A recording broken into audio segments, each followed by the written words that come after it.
Should you get fat in the off season? That's the question. Well, it's a very easy answer. You shouldn't be a fat slob. Not acceptable.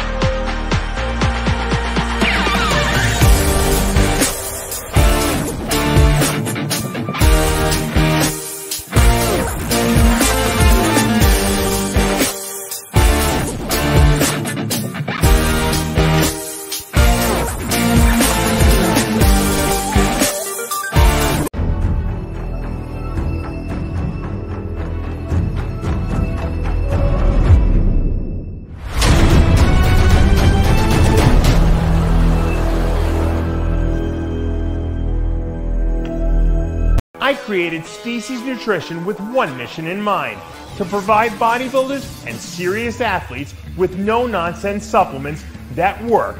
I put my name and reputation on every bottle of Species Nutrition products. If you want to be your absolute best, join the evolution.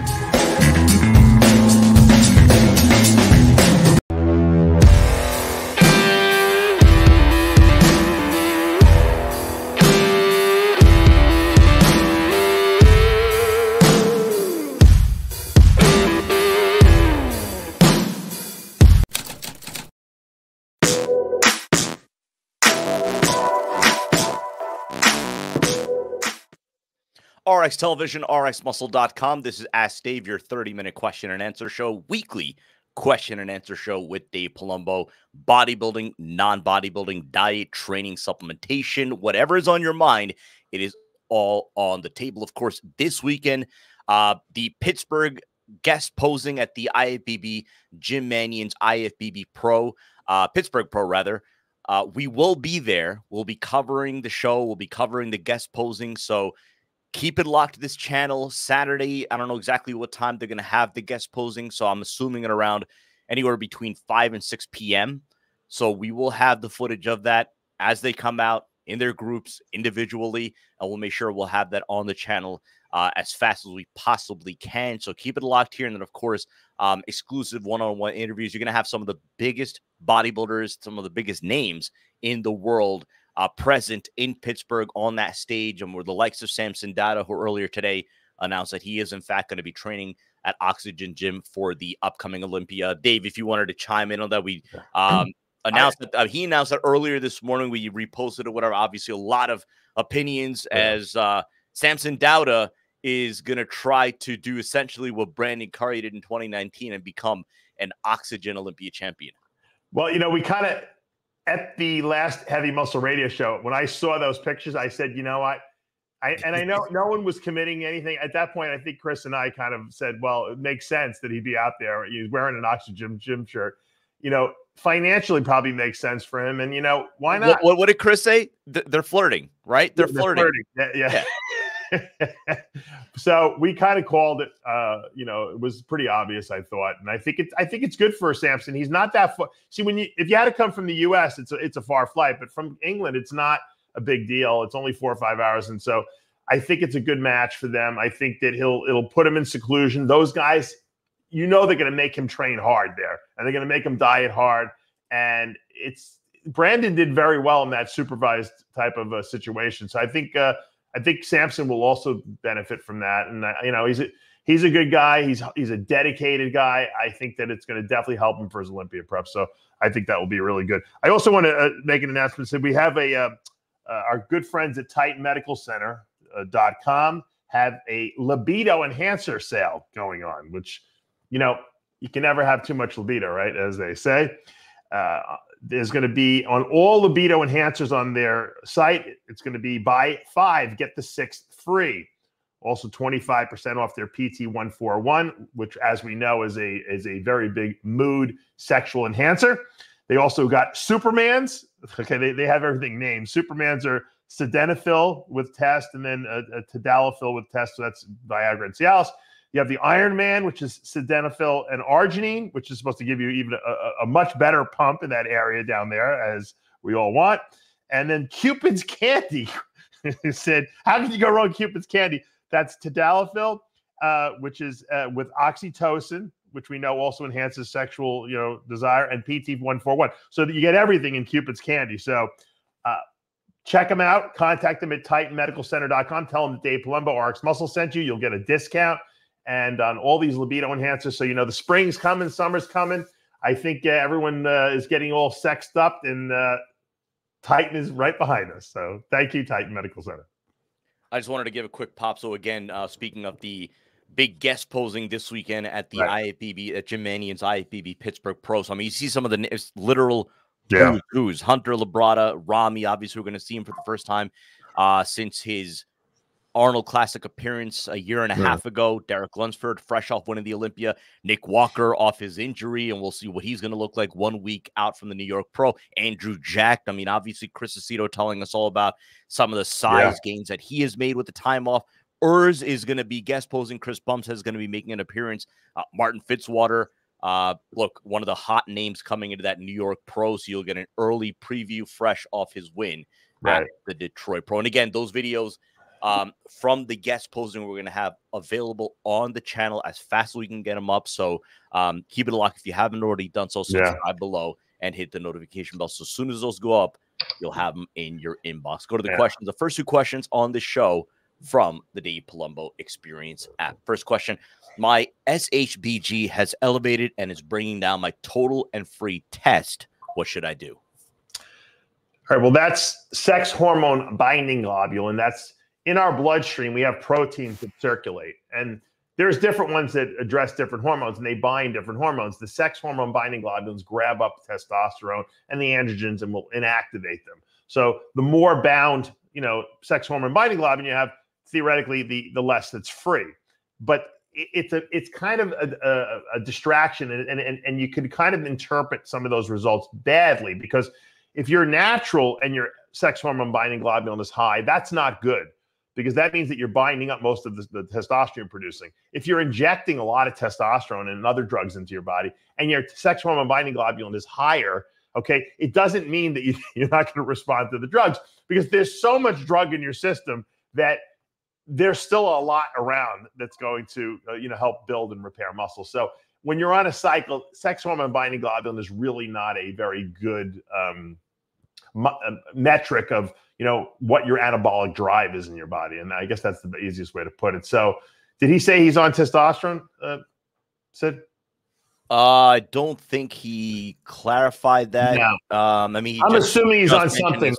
He's probably on at least is bringing down total free.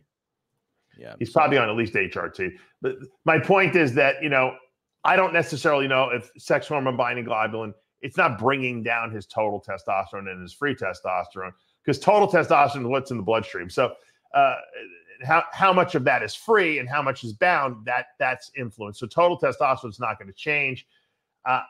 There might be other reasons why his total and his free are messed up, or at least the total testosterone is messed up. Number one, it could be if he's natural, obviously that could be, he can have low testosterone. If he's on TRT, some people just don't respond as well. So I use myself as an example. I take 100 milligrams a week, but my total testosterone is 1250. I know guys that take 400 milligrams a week and they're barely at 750 total. So why is that? Well, it's not that my stuff is good and their stuff isn't. It's just the fact that they don't utilize testosterone as well. And so a lot of theirs gets inactivated or gets, broken down and removed from the body very quickly, in which case those people have to use a little more. So if your levels are low and you're on TRT, okay, you might have to up your levels, is what I'm saying. The sex hormone binding globulin it's not really such an important, metric of what's going on. You could override that, is what I'm saying, as long as if you're taking something exogenously. It's only accurate if you're natural. And I don't think that that's the case with this person. Second question. Again, these questions are from the Dave Palumbo Experience app. Can you explain the science behind females introducing Nolvadex exactly 8 weeks prior to contest? Your thoughts on females using Arimidex? Will Nolvadex only be enough for them to harden up? And why exactly 8 weeks out? Yeah. I don't use Arimidex with women because it's not really relevant unless the woman is doing cycles like a man. Now, there are some women out there that do that, which is ridiculous, of course, but it happens. I was talking to someone this past week, and they told me that they're thinking about giving their wife a test enanthate. And I'm like, because she's already on primo enanthate. And I think they think the enanthate is what's the same, but it's not. The enanthate is just the ester linkage. It's a long acting ester linkage. Testosterone and testosterone and primobolan are two separate drugs. So no woman should be taking testosterone. Having said that, let's assume a woman's doing a cycle of like Anavar and Winstrol or something like that, or primobolan and Anavar or something like that, which would be a reasonable cycle. Even some of the women that push the envelope a little bit with some Master and Deca. The bottom line is that 98% of their estrogen in their body, assuming they're premenopausal, which most of the women are, assuming they get their period and everything like that, most of the estrogen problems are coming from estrogen that's directly released and produced in their ovaries. You can't stop that from happening. What an aromatase inhibitor like Arimidex, Femara, Aromacin do is it blocks the conversion of testosterone into estrogen. So women don't produce their estrogen that way. Men do, right? We take 1,000 milligrams of testosterone a week. A certain percentage gets converted to estrogen. If we want to stop that, we take an aromatase inhibitor. Women are not on 1,000 milligrams of testosterone a week. So they're not producing any significant amount of estrogen from taking the anabolics. They're getting it from their ovaries. So the only way to block the effects of that estrogen is because you can't stop it from happening, from being produced, is to block the estrogen receptor. And drugs like Nolvadex, tamoxifen, do that. And tamoxifen is a 12-hour pill, so you take it every 12 hours, usually 10 milligrams per day. 10 milligrams every 12 hours is usually an adequate amount. Some people will go up to 20 milligrams twice a day. You don't really need that much. But assuming you do that, you're blocking estrogen receptors. Estrogen can't get to the receptor. It can't exert its effects of holding water and all the other little side effects that you would get from estrogen. And in women, that's the only way to do it. I usually give it to women for 8 to 10 weeks before a competition. If they are highly estrogenic and it tends to, make them look softer, and that's not a look we're going for, it doesn't need to be done for any more than that. Because you're gonna screw up their menstrual cycles. So now sometimes, a lot of women like to take the Nolvadex because they don't get their period when they're on it, which is good because who the hell wants to get their period the day of a show, right? Sometimes though it doesn't work that way. So it's not a sure thing that if you take Nolvadex, you're not going to get your period. You still might get it. So what I recommend is that if you are a premenopausal woman, you don't use Arimidex. It's not going to do anything for you. It's just like throwing another drug into the cocktail that is going to potentially cause side effects. And remember, we don't want to annihilate estrogen either. Just like with men, we don't want estrogen to be zero, because then you have no sex drive and your androgen receptors are not receptive to using the anabolics. So you need a little bit of estrogen. So for women, Nolvadex, 10 milligrams every 12 hours works great. For men, we do anywhere from like a half a milligram every other day to a full milligram every day, depending on how estrogenic or how much you tend to aromatize. And that's an individualistic thing that we can only determine via blood work. Let's go to our Facebook and Instagram questions. Again, if you're not already following us, Facebook, just go to the search bar, RxMuscle. On Instagram, official_RxMuscle. David Vale, do you think the future of PEDs will steer away from anabolics and more towards myostatin inhibitors and more anti-catabolic drugs? First of all, I wanted to just say the last two questions were from the Dave Palumbo Experience app, and I want to thank everyone for subscribing to that app. It's an app for $29 a month. You can download it from the iTunes store, Android store, and you get me as a coach in your back pocket. All my videos I've ever done, all my articles I've ever written, one place are in there. You can ask questions. I answer everyone's questions in an open forum. I also do a Q&A video every week exclusively for the app members. So in addition to Ask Dave, you get that extra video. It's a great resource to have in your back pocket. Plus, we put up a workout every week. Thank you for the support. The numbers are constantly growing. I can't thank you guys enough. Getting back to the question now of myostatin inhibitors, maybe anti-catabolics as the future of growth. I don't think that anabolics are going to ever be replaced, to be honest with you. The future of myostatin inhibition is always something that seems very interesting. The question is, how are we going to accomplish that?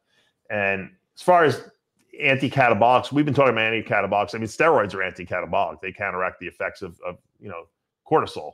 Same thing with clenbuterol. And so that's already available there. But the the science of myostatin inhibition is tough because myostatin is constantly being expressed by the genes and being released. It's a protein, essentially. How do we stop it from happening all the time? Well, you know, there are no like long-term myostatin like drugs you can take that's always working in the body to block myostatin. We haven't figured that out. Will there be something like that? Possibly. It seems like a better solution in the future, especially given how intricate we're getting with gene technology and gene editing, would be to somehow get rid of the myostatin gene. Now, on the surface, it sounds, what are you, crazy? Get rid of the myostatin gene. We obviously have it there for a reason. Well, we have humans that have no myostatin, and we have animals that have no myostatin. They're very muscular, and they don't seem to have any health problems. So it seems as though myostatin is not something that's necessary, you know, for good health. So not that I'm recommending you go out there and try anything dangerous, because we don't really have anything consistent.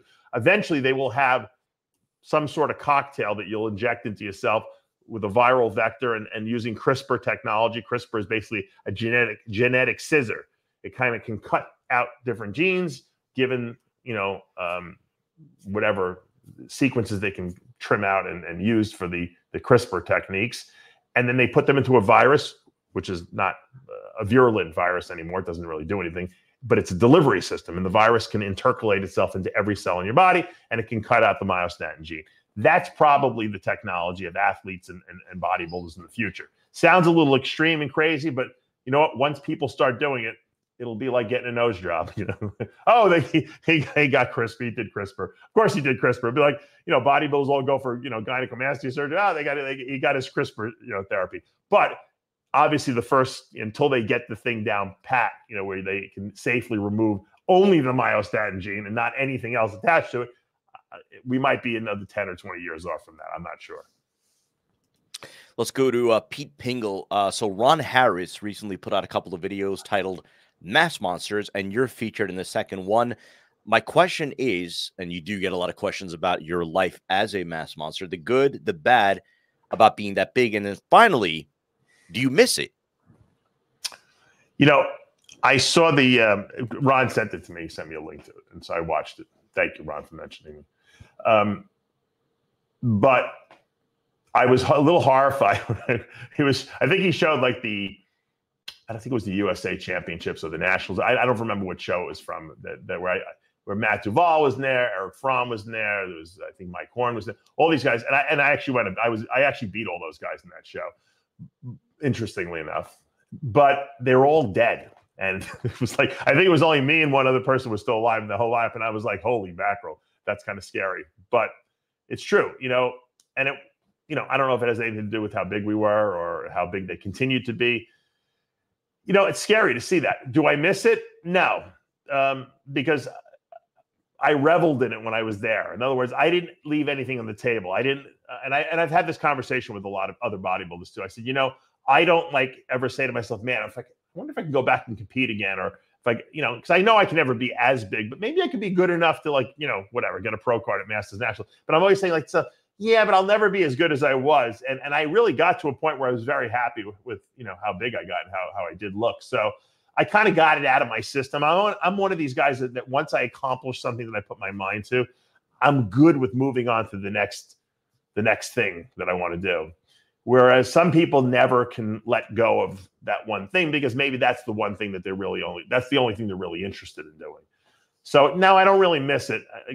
I do, like, sometimes, you know, fantasize when I'm in the gym, and, you know, and I've put a little muscle on, obviously, the last, you know, 6 months or so since I've been able to start training, you know, consistently. And it's intoxicating, without a doubt, when you see your body changing and stuff like that for the positive. But I feel really good at, like, this weight. I can maybe see myself fluctuating another 5 to 7 pounds, maybe up or down. And this is good for me. And I'm pretty happy with the way I look, you know, at 60, I'm already making myself again 56 years old. So I think that I'm good. Now, I know some guys still want to, like, you know, and I talk to guys in the gym, they're like, why don't you try to get to be 260 again? I'm like, well, I don't really want to die. You know, I have this fear. If I didn't have a fear of dying, and you know, maybe if I didn't have kids, I wouldn't be so worried. Maybe I'd push the envelope a little more, but there's no reason to. There's nothing to prove to anyone at this point. So I'd rather just be the guy that, oh, that guy looks really good for his age. He doesn't look his age or something like that. So That's where I'm at. Other people are in different places, but you can't, neglect the data, which is the guys that tend to stay very big for very long periods of time into their 50s and 60s tend to have a much greater chance of death. So that's a good motivator for me not to be that big here.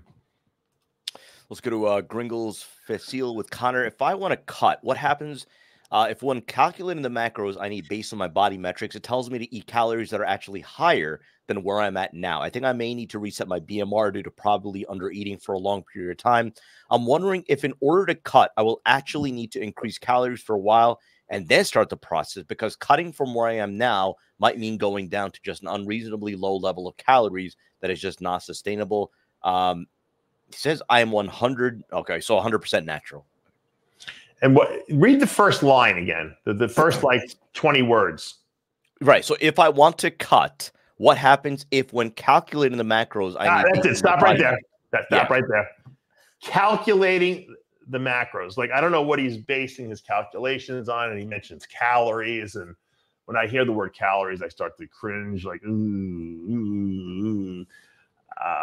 I think that the word macros was the correct word. I think the word calories was the incorrect word. And I think people get too caught up in how many calories they're eating.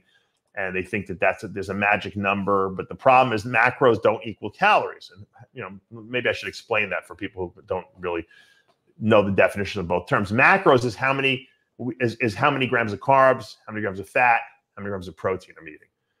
That's always a better way to determine what you need to achieve the results you want, whether you want to put muscle on or you want to lose body fat, right? Because if you want to lose body fat, your macros will probably, protein always stays pretty much the same. Fat might decrease a little bit, and then carbs go down, way down, because whether you go zero carbs or you just go low carbs, you have to remove some macro, right? And the only macro that's expendable in the sense that you don't need it is carbs. So, everyone lowers carbs, even if you don't go no carbs, right? You don't have to do my ketogenic diet to understand that if you're going to, lose some weight and lose some body fat, I should say, but maintain muscle, you're going to more than likely lower mostly carbs. Now you're going to lower some protein and some fat too, because you might be eating, 8 or 9 times a day for all I know in your off season. Okay. When you're trying to grow, what are you trying to do? You're trying to increase mass. So you need more of the raw materials that build muscle. What do you need? You need more protein. You need more fat, and then you need more energy to make sure that you're fully fueled, because you don't want to use any of the fat and protein that is needed for building muscle for energy. So you give yourself enough carbs, right, so that you can do that. So when you're designing a diet, you're not going to really, change too much of the protein and fat, not initially at least. You're going to lower carbs first and then see how you start losing. And that's how you play with things. I think the problem is that people start figuring out how many calories in their diet, and they're like, oh, that's not enough. I need to eat more. Well, why? If you have the right macros amount to support your body, if you're a 200-pound guy and you're eating 250 grams of protein, you're having 75 to 100 grams of fat, that's going to eat more than support muscle, gain muscle mass on your body.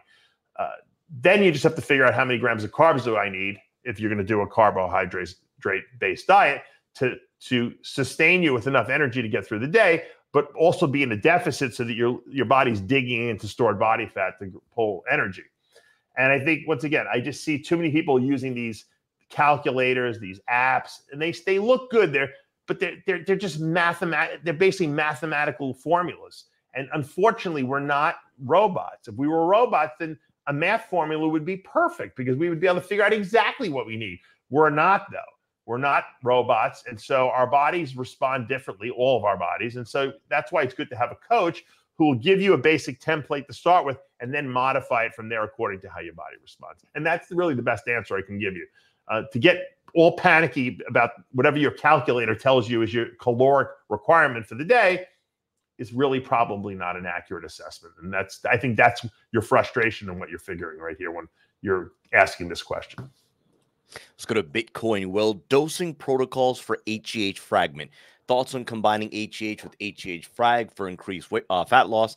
I've experimented with this combination: 2IU HGH frag, 2IU HGH first thing in the morning, fasted, and made significant reduction in body fat compared to just HGH 2IU a day. I'm wondering if the gains would be even more dramatic on 4IU of HGH or the side effects will outweigh it? In general, your input on HGH frag and combining it with GH.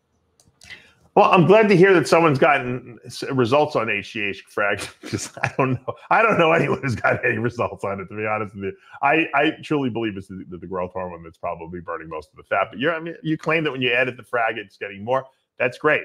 I just think for most people, they're not seeing any. If you're using GH already, which is growth hormone, which is a direct fat mobilizing agent, adding frag is probably not going to do very much more. It's kind of like if you're taking testosterone and then you add HCG, okay, you're not really going to notice more muscle gains because the amount of testosterone that your body will naturally produce from the HCG is minimal. Now, most people do the HCG with the testosterone because when you produce local testosterone in your testicles, it can create more stimulation down there and people feel like they have a better sex drive from it. But it's not really building any more muscle because you're not really producing a significant amount more testosterone. Now, if you just took the HCG alone without testosterone, yes, you would notice a difference because now you're going from nothing to having that. Same thing with the way I see it. It's the same analogy with the GH and GH frag. If you're not taking any injectable growth hormone and you're only using the frag, you'll probably notice a little bit of fat burning from the stuff. It's never going to be as much as you would get from growth hormone itself. But if you combine the two, you're really not going to get anything significantly more than just the GH would cause. You're telling me you did.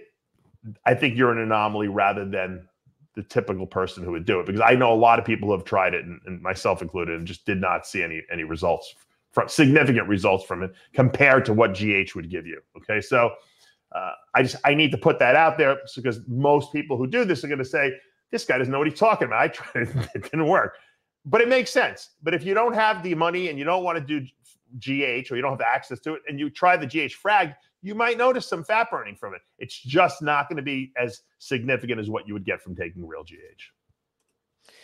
Alexander Jeremazov, is there any benefit of being lean in the off season apart from looking better? I tend to get heavier, maybe 15 to 18% body fat, and I feel great. You know, I get this question a lot. Should I be worried about how I look in the off season? Should I be worried if I get fat?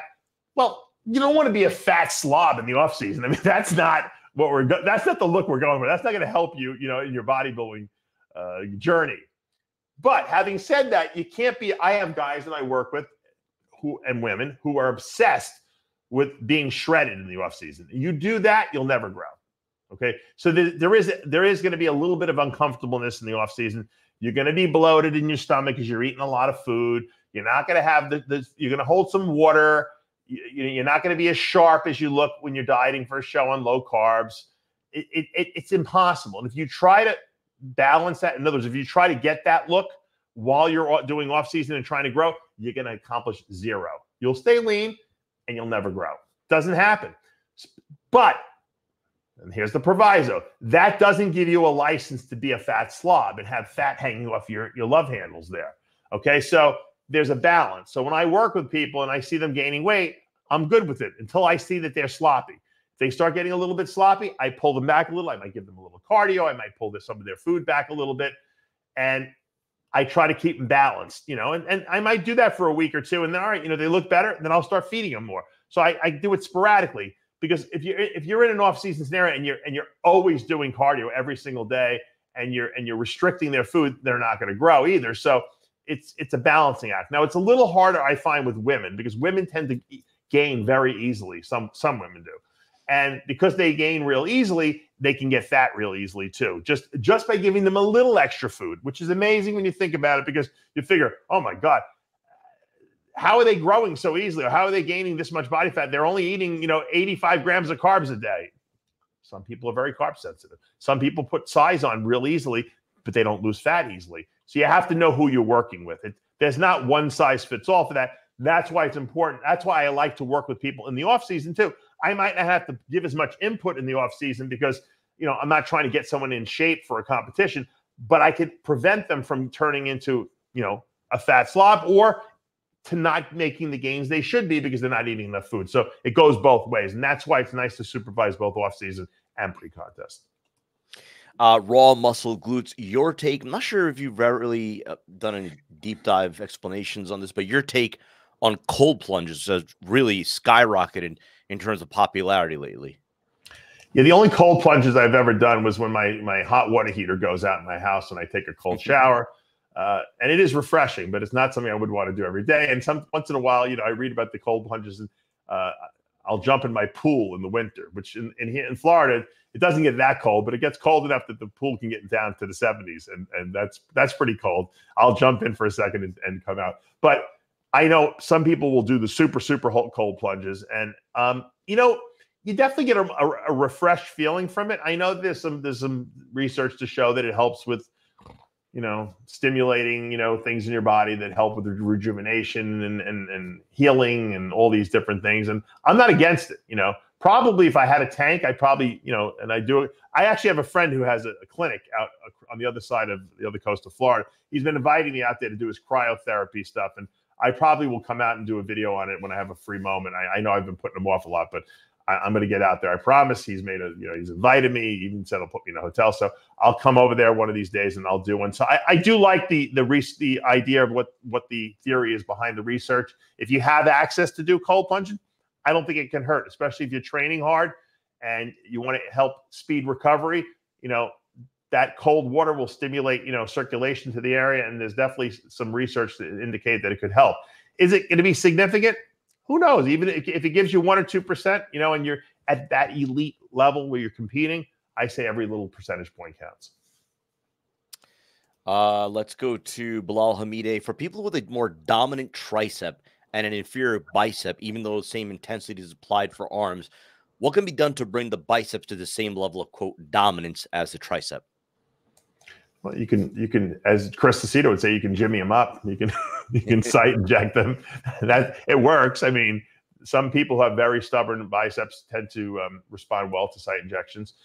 I always found that, when you have a weaker body part next to a dominant body part, obviously triceps being the dominant one, biceps being the weaker one, sometimes doing more isolation exercises really work a lot better. So instead of trying to do straight barbell curls and stuff like that, get on a cable machine. And I'm a big cable guy for arms, and it's always worked really well for me. Get on a cable machine and you do, bicep, curls with the cable, because that's going to allow you to have continuous tension on that arm, especially if you have a long arm. When you want to isolate, cables are the way to go. Vince Taylor showed me this years ago, and I still do it to this day. Hammer curls with a cable handle, and even concentration curls, you can do them with a high pulley and pull like that.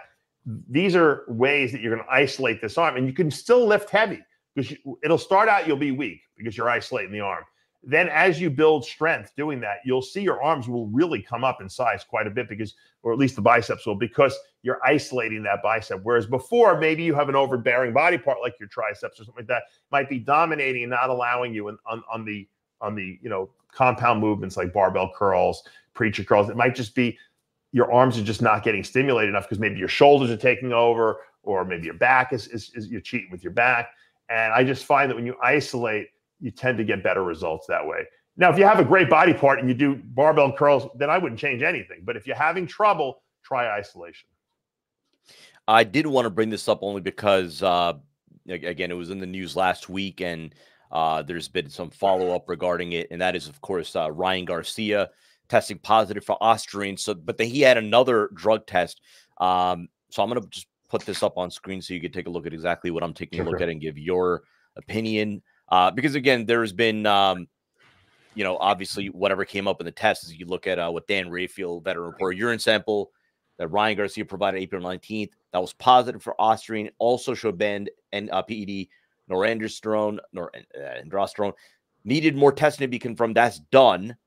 It did not confirm the presence of 19 nor, and there is no third test failure. Your take?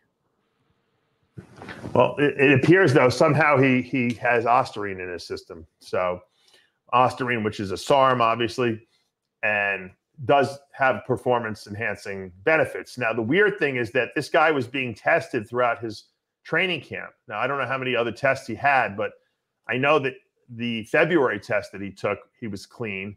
So I don't know. Did they say when his previous test was prior to this one for the weigh-in?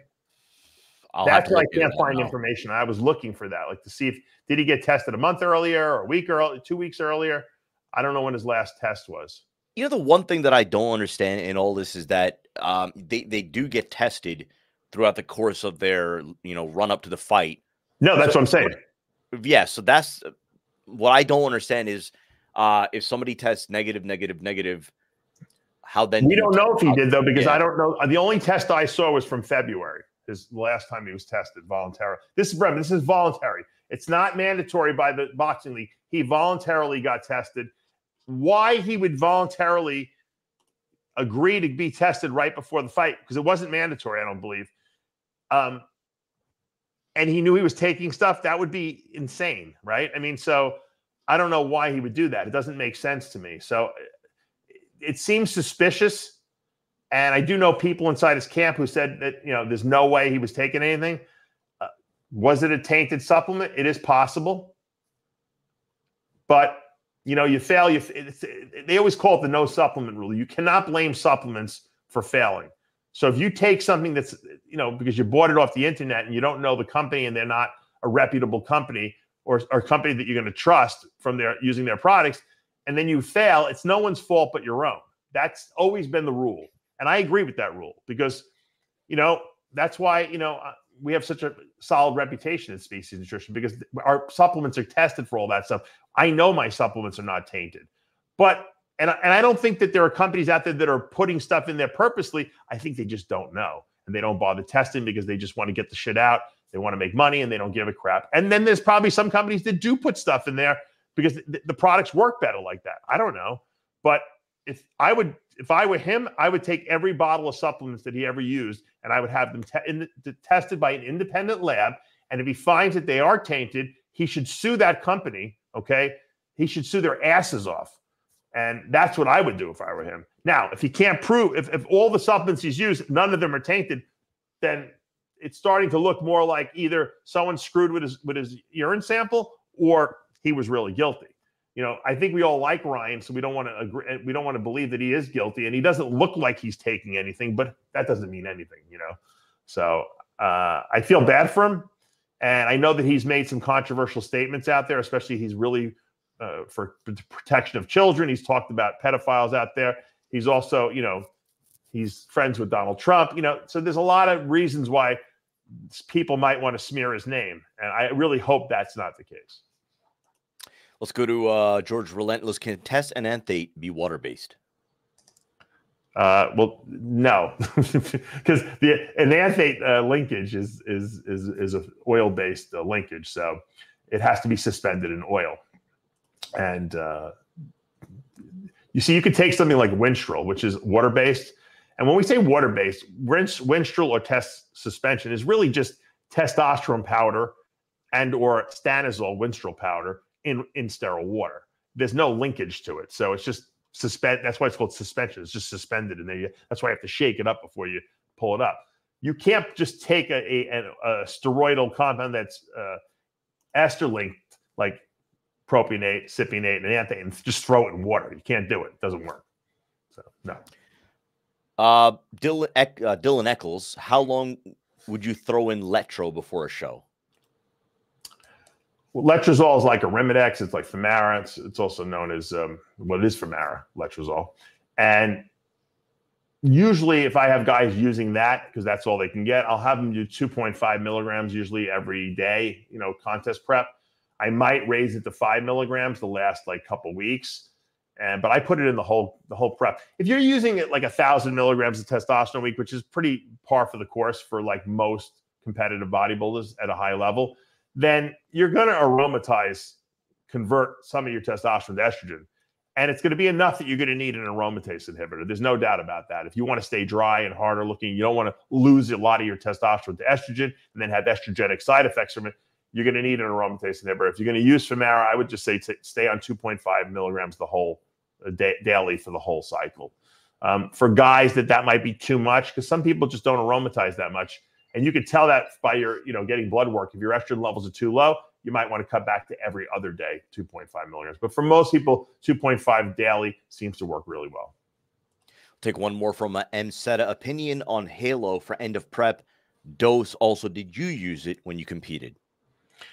Yeah, we used to get halotestin, believe it or not, by prescription, right from a U.S. pharmacy. They were like these little green, we called them green mints because they were green in color. I don't know why they were.